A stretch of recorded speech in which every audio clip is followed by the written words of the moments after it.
주를 악무하는 마음으로 오늘 새벽에도 눈길을 걸어온 하나님의 백성들을 기억하여 주옵소서. 주님으로 만족하고 주님 곁에 가는 것을 소망하는 저희들에게 오늘도 새 힘 주셔서 주님이 준비한 그날에 이르기까지 잘 걷는 믿음의 종들이 되게 하여 주옵소서. 예수님 이름으로 감사하며 기도드렸습니다. 아멘. 오늘 하나님께서 우리에게 주신 말씀은 이사야서 33장 2절로 7절인데 6절인데요. 1절부터 6절까지 다 읽도록 하겠습니다.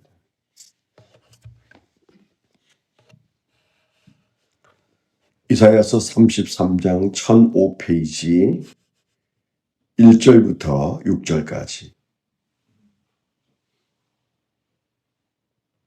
같이 읽겠습니다. 시작. 너 학대를 당하지 아니하고 또 학대하며 속이고도 속임을 당하지 아니하는 자여, 화 있을진저 내가 학대하기를 그치면 내가 학대를 당할 것이며 내가 속히 길을 그치면 사람이 너를 속이리라. 여호와여 우리에게 은혜를 베푸소서. 우리가 주를 앙망하오나니 주는 아침마다 우리의 팔이 되시며 환난 때에 우리의 구원이 되소서. 요란한 소리로 말미암아 민족들이 도망하며 주께서 일어나심으로 말미암아 나라들이 흩어졌나이다. 황충의 때같이 사람이 너희의 노약물을 먹을 것이며 메뚜기가 뛰어오름같이 그들이 그 위로 뛰어오르리라. 여호와께서는 지극히 존귀하시니 그는 높은 곳에 거하시며 정의와 공의를 시온에 충만하게 하심이라. 내 시대에 평안함이 있으며 구원과 지혜와 지식이 풍성할 것이니 여호와를 경외함이 내 보배니라. 6절 한번 다시 한번 읽겠습니다. 시작. 내 시대에 평안함이 있으며 구원과 지혜와 지식이 풍성할 것이니 여호와를 경외함이 내 보배니라. 아멘. 오늘 적용 제목을 나누도록 하겠습니다. 하나님은 아침에 주를 앙망하는 자의 팔이 되어 주신다. 예배로 시작하는 하루는 하나님의 팔로 싸우는 승리의 날이다. 그렇게 적어봤습니다. 하나님은 아침에 주를 앙망하는 자의 팔이 되어 주신다. 예배로 시작하는 하루는 하나님의 팔로 싸우는 승리의 날이다. 네, 오늘 날씨가 눈이 많이 오고 지금도 오고 있어서 걸어오시는 분들에게는 새벽에 안전하게 안 오셨으면 했는데 오셨네요. 다들. 그래서 감사하기도 합니다. 오늘 우리에게 주신 말씀이 오늘 나오신 여러분들에게는 갑절의 은혜가 되시기를 바랍니다. 오늘 말씀의 그 2절에 나오는 말씀이 특별하지 않습니까? 여호와여 우리에게 은혜를 베푸소서. 우리가 주를 앙망하오니 주는 아침마다 우리의 팔이 되시며, 그렇게 말했어요. 주는 아침마다 우리의 팔이 되시며. 몇 번을 읽었을 텐데 오늘 저는 아침에 이 말씀이 새롭게 처음 읽는 것처럼 다가왔습니다. 주님이 나의 팔이 되신다면, 그런 마음이 많이 들었어요. 우리는 참 힘겹게 우리의 팔로 허죽대며 여기까지 살아오지 않았습니까? 그런데 주님이 우리의 팔이 되신다면 인생은 참 훨씬 다른 인생을 우리가 사는 것인데 이 말씀이 왜 내 눈에 안 띄었을까? 그런 생각이 많이 들었어요. 성경을 수도 없이 읽었다고 생각했는데 저는 오늘 아침에 처음 봤습니다. 처음 본 건 아닐 텐데 처음 보는 것처럼 너무 생소했어요. 주는 아침마다 우리의 팔이 되시며 환난 때에 우리의 구원이 되소서. 그래서 그 주는 아침마다 우리의 팔이 되신다는 말, 너무 생소하고 너무 새롭고 너무 감격적인 말씀이다. 그런 생각이 들었습니다. 아마 저만 그러지 않았을까 그런 생각이 들어요. 우리가 주님의 팔로 싸운다면, 주님의 팔로 우리의 삶의 일들을 하나씩 헤쳐나간다면 뭐가 문제겠습니까? 아무 문제가 없는 삶을 우리가 살게 될 텐데, 그게 또 주는 아침마다 우리의 팔이 되시며 그랬어요. 아침에 나라를 위해서, 가정을 위해서, 교회를 위해서 기도의 용사가 되신 여러분들에게 축복의 약속의 말씀이 되신 줄 믿습니다. 이때가 이제 대략 이제 주석을 보면 히스기야 때에 이사야 선지자가 동시대의 사람이잖아요. 히스기야가 병들었을 때 거기에 찾아왔던 분입니다. 그런데 그 이사야 선지자의 예언인데 그 당시에는 북쪽에 있는 아수르가 그 왕이 사네립이었죠. 북쪽의 아수르가 늘 이스라엘을 괴롭게 하는, 두렵게 하고 힘들게 하고 기도하게 하는 그런 세력이었죠. 그래서 1절에 있는 말씀은 그 아수르를 향한 말씀이다. 이렇게 보아도 좋겠고요. 교차되는 말씀인데 그 교차되는 말씀들이 대체로 그 아수르를 두고 하는 말씀이다.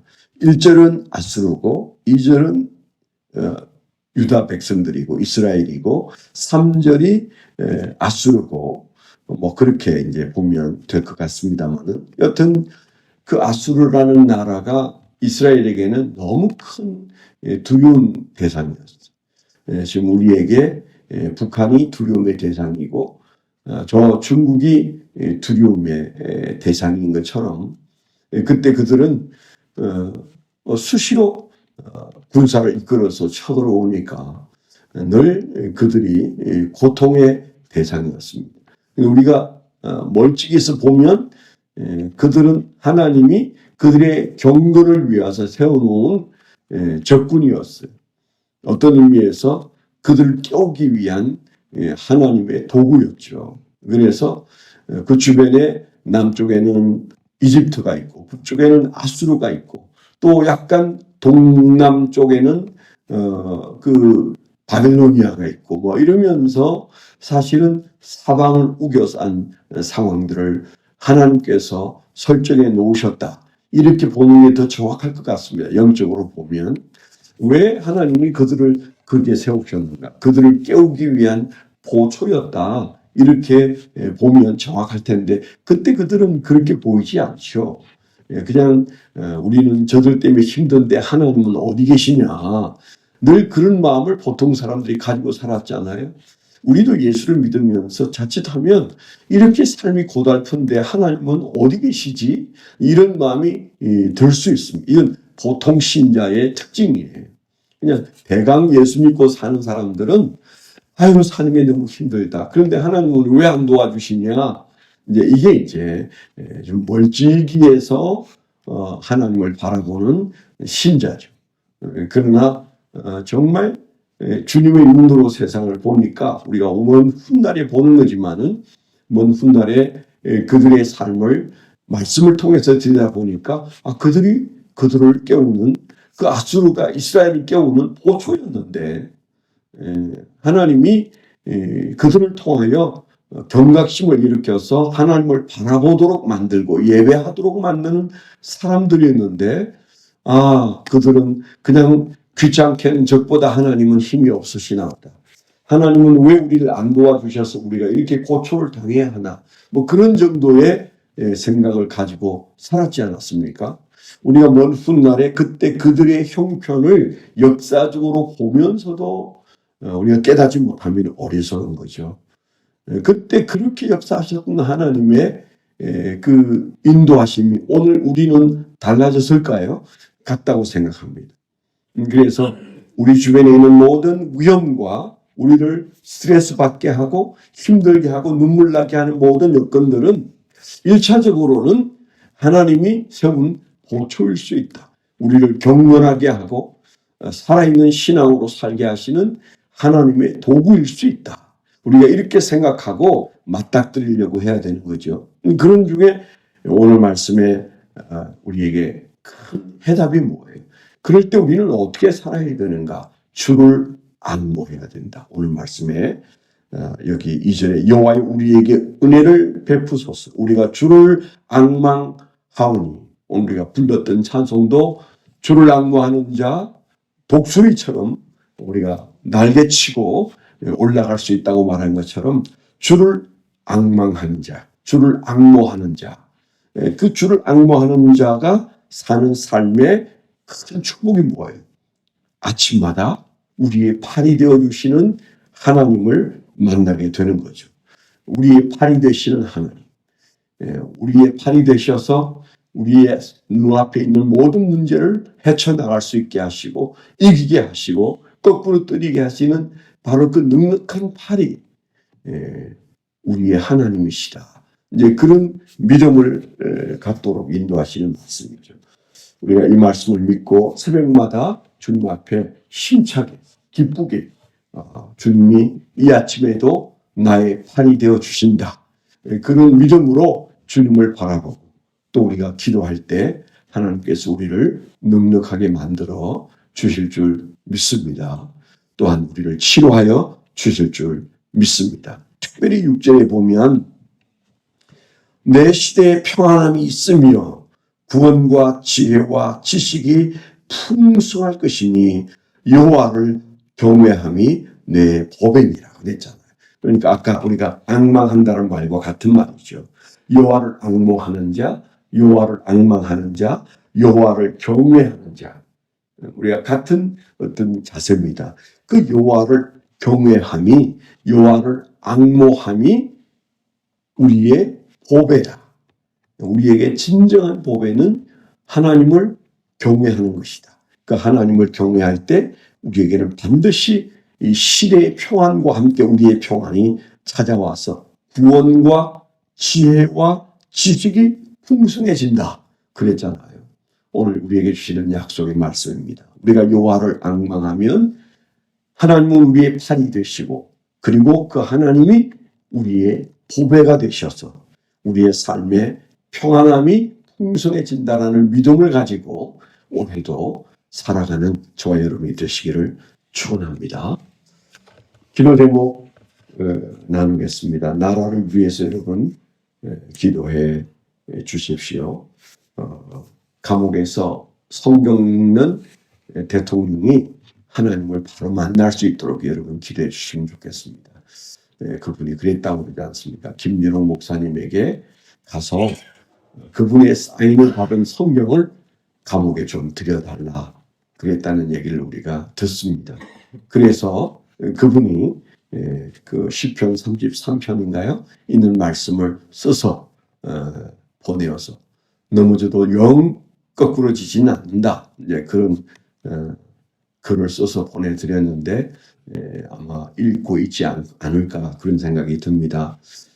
나라의 대통령이 하나님 앞에 메어 달리는 그 나라는 살아날 거예요. 하나님의 오른팔이 될 수 있을 텐데 그분이 그런 믿음이 있는 분이 아닌데 아마 목마름은 있는 것 같습니다. 하나님 말씀을 깨닫는 대통령이 될 수 있도록 여러분 기도해 주시길 바라고요. 이 명절의 안전을 위해서 성도들이 여행하고 움직일 때 안전할 수 있도록 또 연약한 분들이 하나님이 주시는 건강함으로 회복되어지는 여호와 라파가 우리 안에 일어나도록 기도해 주시기 바랍니다. 기도하겠습니다. 하나님 아버지, 우리의 오른팔이 되어주신 주님께서 이 아침에도 약속하신 말씀으로 우리에게 힘나게 하시니 감사합니다. 주님 우리에게 평안을 주시고 하나님의 은혜를 베풀어 주시되 저희가 여호와를 앙모하는 것이 우리의 진정한 보배임을 믿고 주님을 앙모할 때마다 우리의 오른팔이 되어 주시옵소서. 이 새벽에 우리를 치료하시는 주님께서 우리를 이끌어 주시고 그리고 새롭게 하여 주실 줄 믿습니다. 이제는 우리 주 예수 그리스도의 은혜와 아버지 하나님의 극진하신 사랑과 성령님의 내주 동행하시며 감화감동하심이 하나님을 사랑하는 거룩한 백성들의 생애 위에 지금부터 영원토록 함께하여 주시옵기만을 간절히 축원하옵나이다. 아멘.